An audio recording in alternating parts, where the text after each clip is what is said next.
The NFL Today on CBS is powered by Ram Trucks, America's best light-duty pickup for new vehicle quality.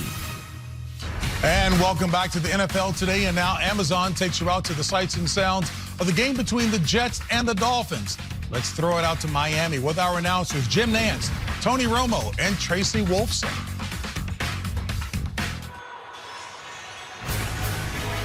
The NFL on CBS coming to you from Miami, where the Dolphins today will host the New York Jets. These teams collide for the second time in 3 weeks, with the Dolphins winning up New York way 34-13 on Black Friday. And they're the latest playoff picture in the AFC, with Miami trying to stay on the heels of the Ravens and try to get another step closer to winning the division, while the Jets have very faint hopes. Still in the hunt technically at 5-8. On the season. Bring it up live to the booth. Hello, friends. Jim Nantz with Tony Romo and Tracy Wolfson. They're still around here, aghast at what happened on Monday night with the 2-touchdown lead against the Titans. 3 minutes to go. A meltdown, in their own words, a complete meltdown. How will they respond to that today? Well, the championship teams, which I think Miami has visions of that, will come back strong today. I do believe it's going to be a tall task, though, as we'll talk about in a second. But I do think that can kind of make that, like, adversity brings opportunity. And I think that they are taking that approach. So I expect them to come out on all cylinders. Speaking of adversity, my partner's under the weather today. We worked him out down on the field alongside Tyreek Hill. Tony was a go. He's active. Tyreek is inactive. And for more on that, let's go to Tracy. That's right, Jim. A huge loss for the Dolphins. Tyreek Hill will not be out here today. He did not practice all week, but they did leave the door open for him to be able to play. He gave it a go in pregame warm-ups. He was running, he was cutting, but ultimately I was told that neither him nor the team felt like he was strong enough to play in this game, and they did not want him to re-aggravate that injury. They are hoping he can return against the Cowboys next week.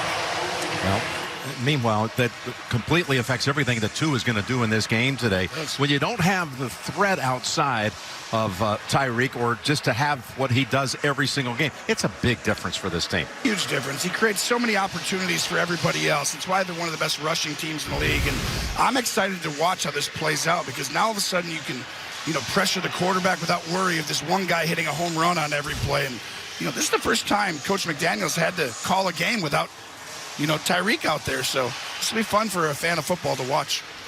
What else are you looking for as far as in this game today with the Jets and Zach Wilson coming off such a high watermark last week when he led them to a big victory against Houston, was named the AFC Offensive Player of the Week?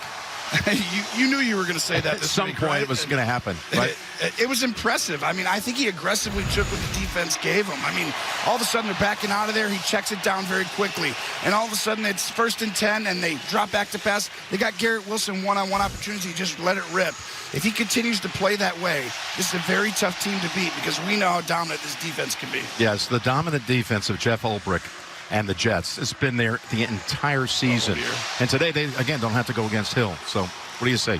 I think that he's happy that Tyreek's not out there. This is still a very fast Miami defense, but this defense is great on all three levels. On the back end, you see it week in, week out. And then the middle of the field, nobody's tougher with these linebackers to go against and throw. But really, it all starts up front, Jim. They're as deep as any team in the National Football League with their front four, really their front 7 or 8. All right, we're getting set for kickoff under sunny skies in South Florida. Jets, Dolphins next on CBS.